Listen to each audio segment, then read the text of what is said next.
할렐루야.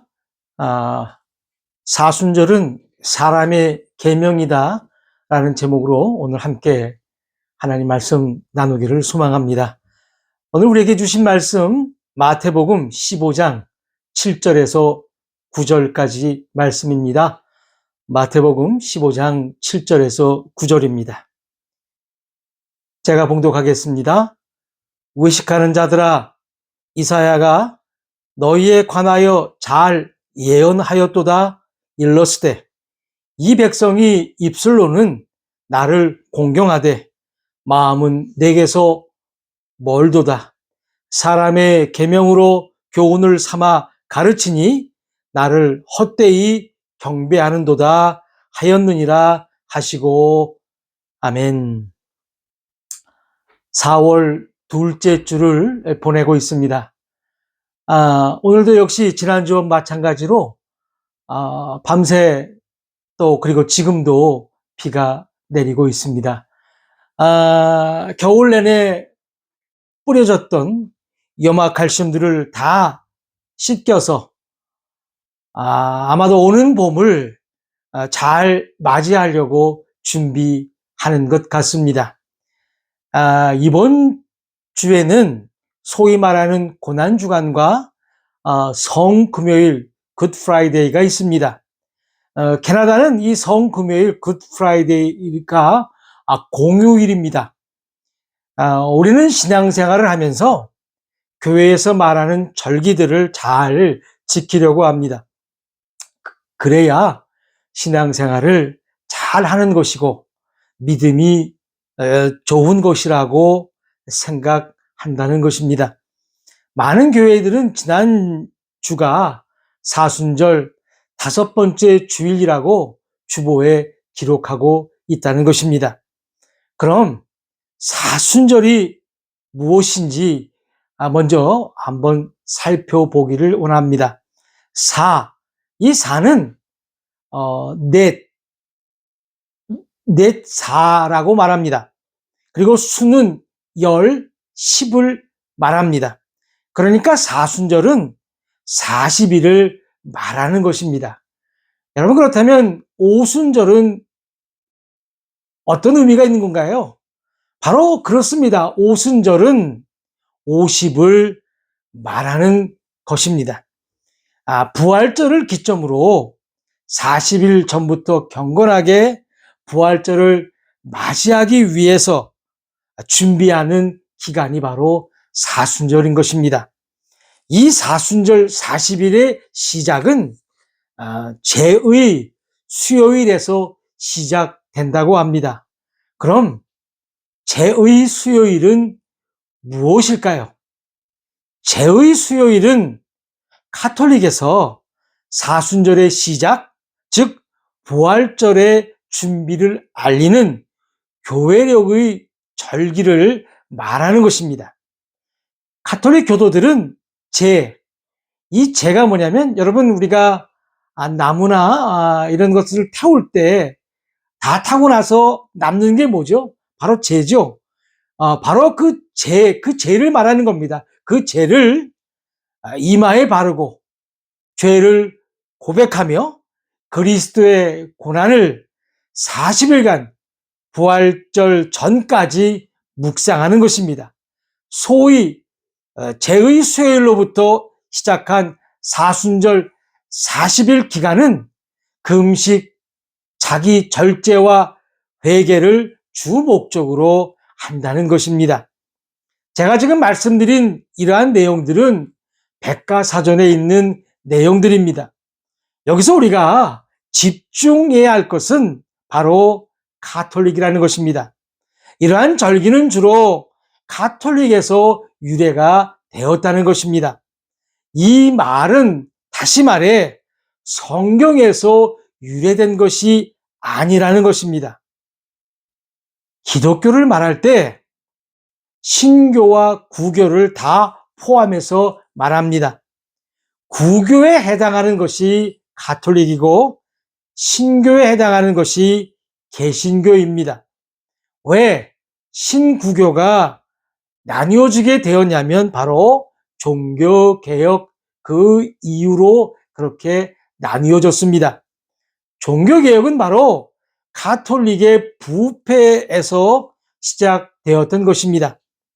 심지어 스위스에서는 사순절 기간에 소세지를 먹었다는 이유로 가톨릭 교도가 그 먹은 사람을 신고해서 종교개혁이 발단되었고, 또 직분을 매매하는 등 더 이상 종교가 아니기에 하나님의 사람들이 일어나 개혁을 하게 되었던 것입니다.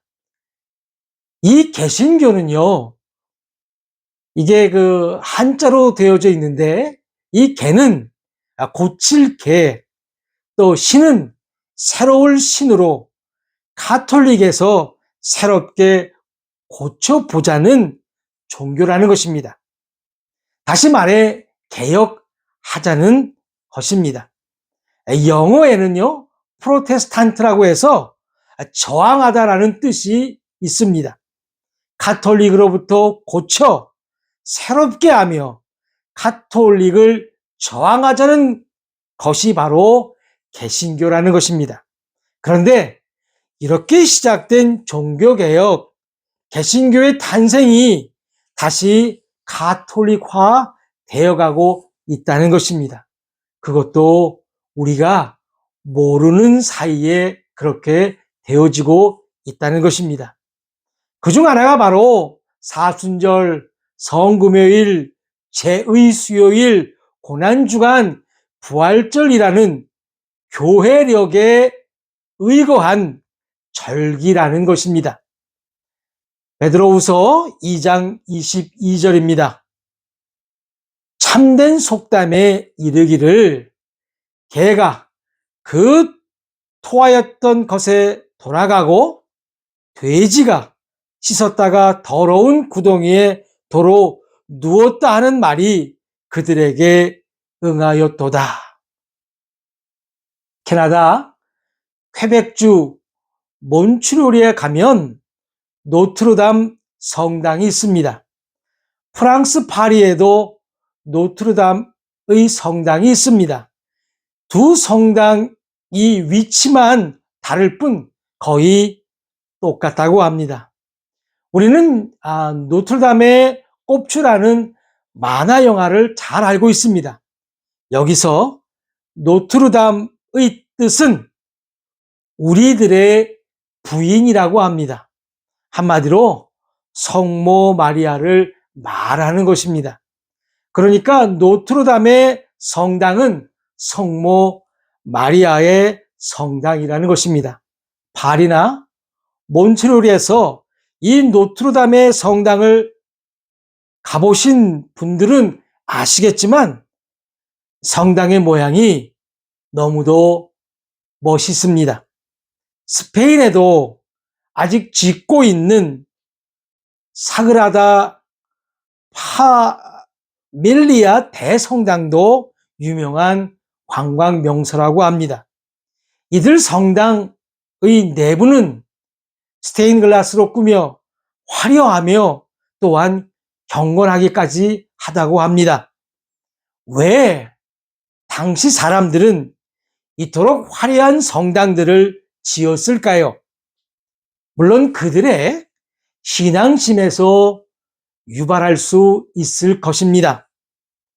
그들은 성모 마리아나 예수를 자신들의 생각으로 이처럼 화려하고 경건한 곳에 계신다고 믿었다는 것입니다. 유럽의 성당뿐만 아니라 동남아시아의 사원들도 황금으로 화려하게 만들었습니다. 왜 이러한 사원도 황금으로 화려하게 지었을까요? 역시 그래야만 자신들이 섬기는 신이 그곳에 계신다고 믿었다는 것입니다. 사도행전 7장 47절에서 50절까지 말씀입니다. 솔로몬이 그를 위하여 집을 지었느니라.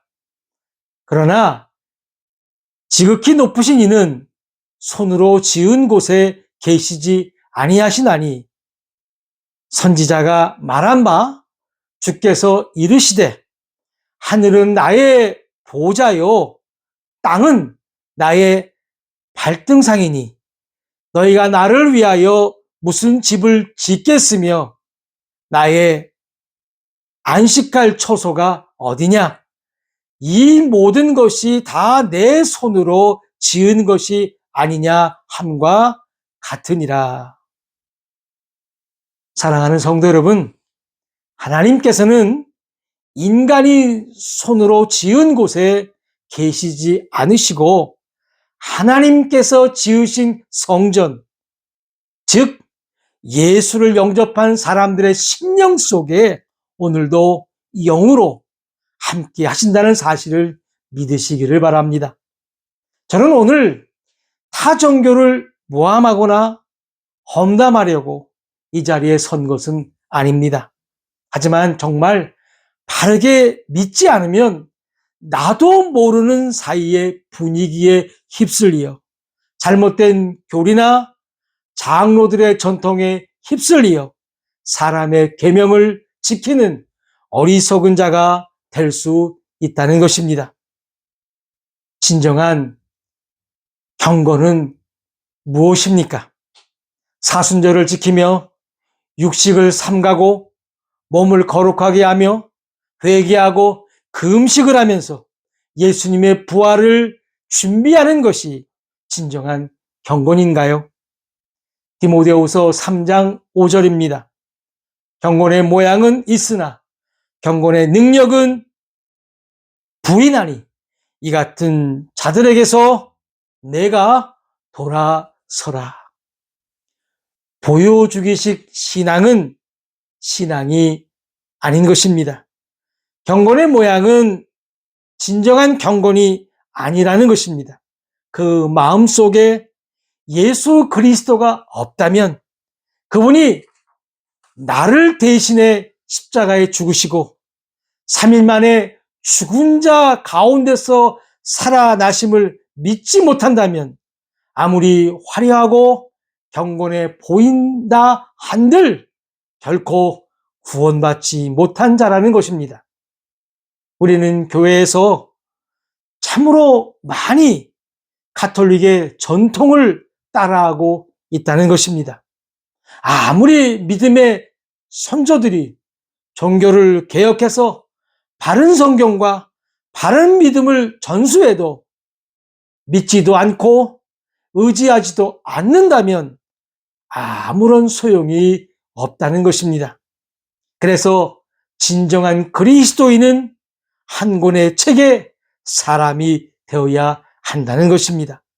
우리가 너무 잘 알고 있어야 하는 말씀, 그래서 지난주에도 말씀을 드렸습니다. 시편 119편 105절입니다.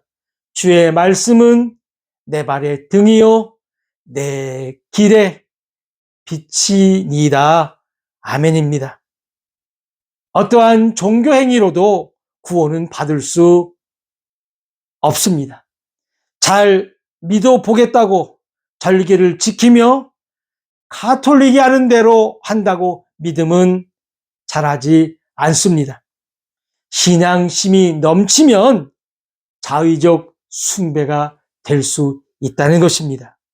골로새서 2장 21절에서 23절 말씀입니다. 곧 붙잡지도 말고 맛보지도 말고 만지지도 말라 하는 것이니 이 모든 것은 한때 쓰이고는 없어지리라. 사람의 명령과 가르침을 따르겠느냐? 이런 것들은 자의적 숭배와 겸손과 몸을 괴롭게 하는 데는 지혜 있는 모양이나 오직 육체를 따르는 것을 금하는 데는 조금도 유익이 없느니라. 오직 성경이 말씀하는 대로 믿고 따르는 것이 정도 바른 길이라는 것입니다. 깨닫는 우리 모두가 되시기를 주의 이름으로 축원합니다. 오늘 본문은 예수님께서 바리새인과 서기관들이 그들이 지켜온 장로들의 유전을 들고 나와 논쟁을 벌이고 있습니다. 바로 식사 전에 손을 씻는 것이었습니다. 똑같은 말씀이 마가복음 7장에도 기록되어 있습니다. 마가복음 7장 3절과 4절 한 번 더 보시겠습니다.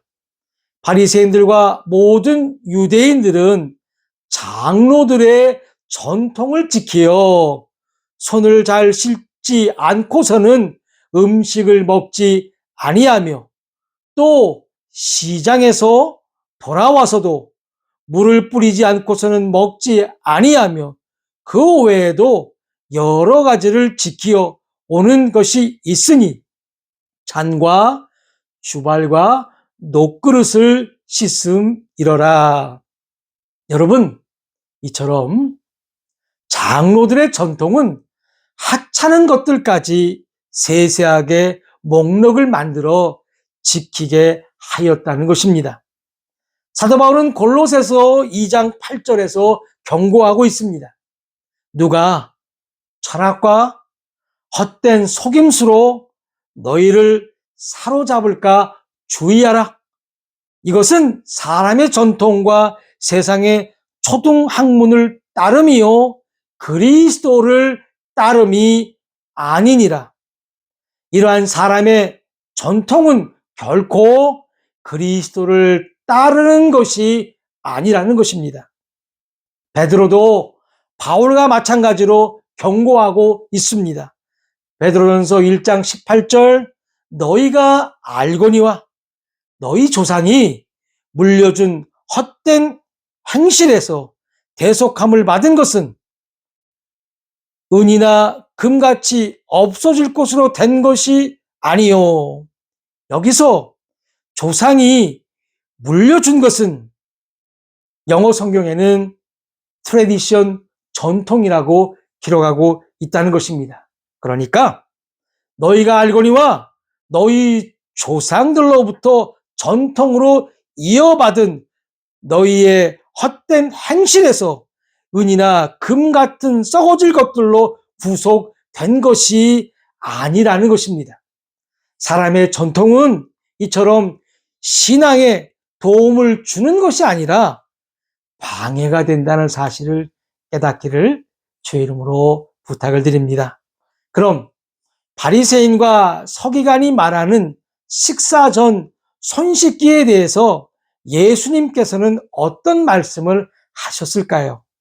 마태복음 15장 3절 대답하여 이르시되 너희는 어찌하여 너희의 전통으로 하나님의 계명을 범하느냐? 예수님의 말씀은 식사 전 손 씻는 것은 하나님의 계명이 아니라는 것입니다. 어쩌면 이것은 위생에는 도움이 될 수 있겠으나 모세의 율법과는 전혀 관계가 없는 전통이라는 것입니다. 율법에서 씻는 것은 시체를 만진다든지 특별할 때, 특별한 사건에만 주어진 명령이라는 것입니다. 구약성경 우리 민수기 19장 16절에서 20절까지 말씀 다 같이 보시겠습니다. 누구든지 들에서 칼에 죽은 자나 시체나 사람의 뼈나 무덤을 만졌으면 이래 동안 부정하리니 그 부정한 자를 위하여 죄를 깨끗하게 하려고 불사른 재를 가져다가 흐르는 물과 함께 그릇에 담고 정결한 자가 우슬초를 가져다가 그 물을 찍어 장막과 그 모든 기구와 거기 있는 사람들에게 뿌리고 또 뼈나 죽임을 당한 자나 시체나 무덤을 만진 자에게 뿌리되 그 정결한 자가 셋째 날과 일곱째 날에 그 부정한 자에게 뿌려서 일곱째 날에 그를 정결하게 할 것이며 그는 자기 옷을 빨고 물로 몸을 씻을 것이라. 저녁이면 정결하리라. 사람이 부정하고도 자신을 정결하게 하지 아니하면 여호와의 성소를 더럽힘이니 그러므로 회중 가운데에서 끊어질 것이라. 그는 정결하게 하는 물로 뿌림을 받지 아니하였은즉 부정하니라. 그리고 마태복음 15장 4절부터 6절까지 이들이 자신들의 전통으로 하나님의 말씀을 패했다고 책망하고 계십니다.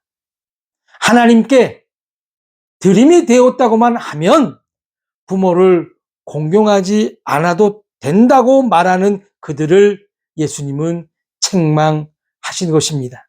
다시 말해 눈에 보이는 부모도 섬기지 못하면서 눈에 보이지 않는 하나님을 어찌 섬기겠느냐라는 것입니다. 이처럼 사람의 전통, 사람의 계명은 하나님의 계명 즉 하나님의 말씀을 폐기시킨다는 것입니다. 이러한 전통을 말씀 위에 두는 행위는 하나님을 믿지 않거나 이방인들에 의해 행해지는 것이 아니라는 것입니다. 소위 경건한 학자나 목회자에 의해서 하나님의 말씀의 많은 부분들이 무시를 당하고 있는 것입니다. 전통을 성경과 동일시하게 여기려는 사람들에 의해 오용되는 구절이 있습니다. 오늘 이 구절을 말씀하면서 오늘 전체적인 말씀을 마감할까 합니다.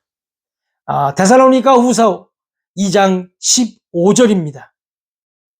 그러므로 형제들아 굳건하게 서서 말로나 우리의 편지로 가르침을 받은 전통을 지키라. 이러한 구절을 인용하면서 얼마든지 자신들의 주장 즉 전통을 지키는 것이 옳다고 말할 수도 있을 것입니다. 왜냐하면 전통을 지키라고 기록되어 있기 때문입니다. 하지만 바울이 데살로니가인들에게 가르친 전통들은 구약 성경과 모두 일맥상통하거나 하나님께서 바울에게 계시하신 것들이라는 것입니다. 다시 말해 그 어떤 것들도 로마 가톨릭의 전통들과 일치하는 것은 하나도 없다는 것입니다. 바울이 말하는 전통은 언제나 계시된 성경과 일치해야 한다는 것입니다. 만약 어떤 전통이 성경과 일치하지 않는다면 그것은 폐기 처분해도 된다는 것입니다. 우리는 교회 생활, 신앙 생활을 하면서 절기를 지키기도 합니다. 절기를 지키지 않으면 잘못 믿는 것처럼 여겨질 때도 있습니다. 그런데 바울은 그 어떤 전통도 계시된 성경과 일치되어야 한다고 합니다. 만약 성경과 일치되지 않는다면 그 어떤 것이 있어도 무시해야 한다는 것입니다. 이제 오늘은 종료주일 팜 선데이로 오는 금요일 18일은 성금요일 굿 프라이데이로 오는 주일 20일은 부활절 부활주일로 섬기게 될 것입니다.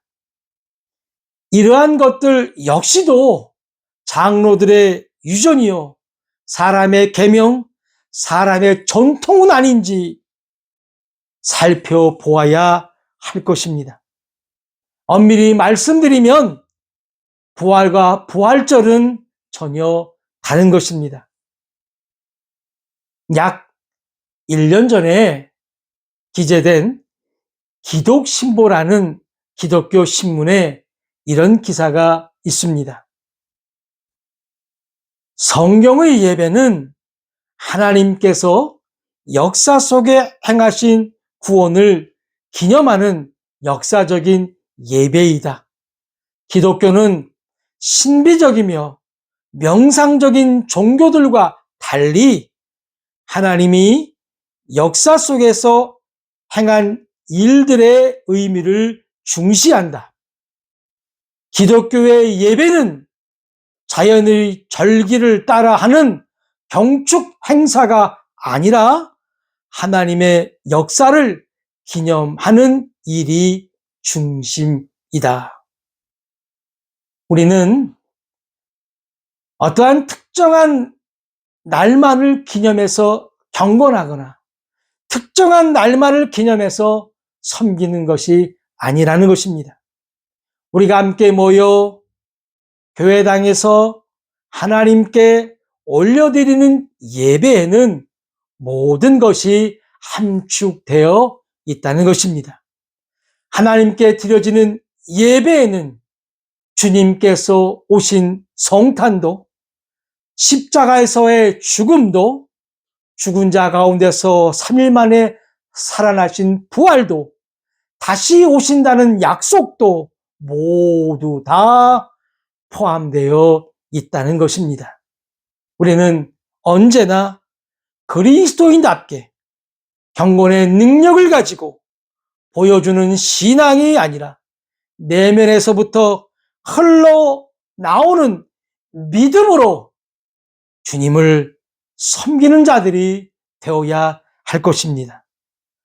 장로들의 유전과 사람들의 계명과 전통이 아니라 오직 하나님의 말씀을 따라 우리 구주 예수 그리스도를 섬기시는 우리 모두가 되시기를 주님의 이름으로 축복합니다.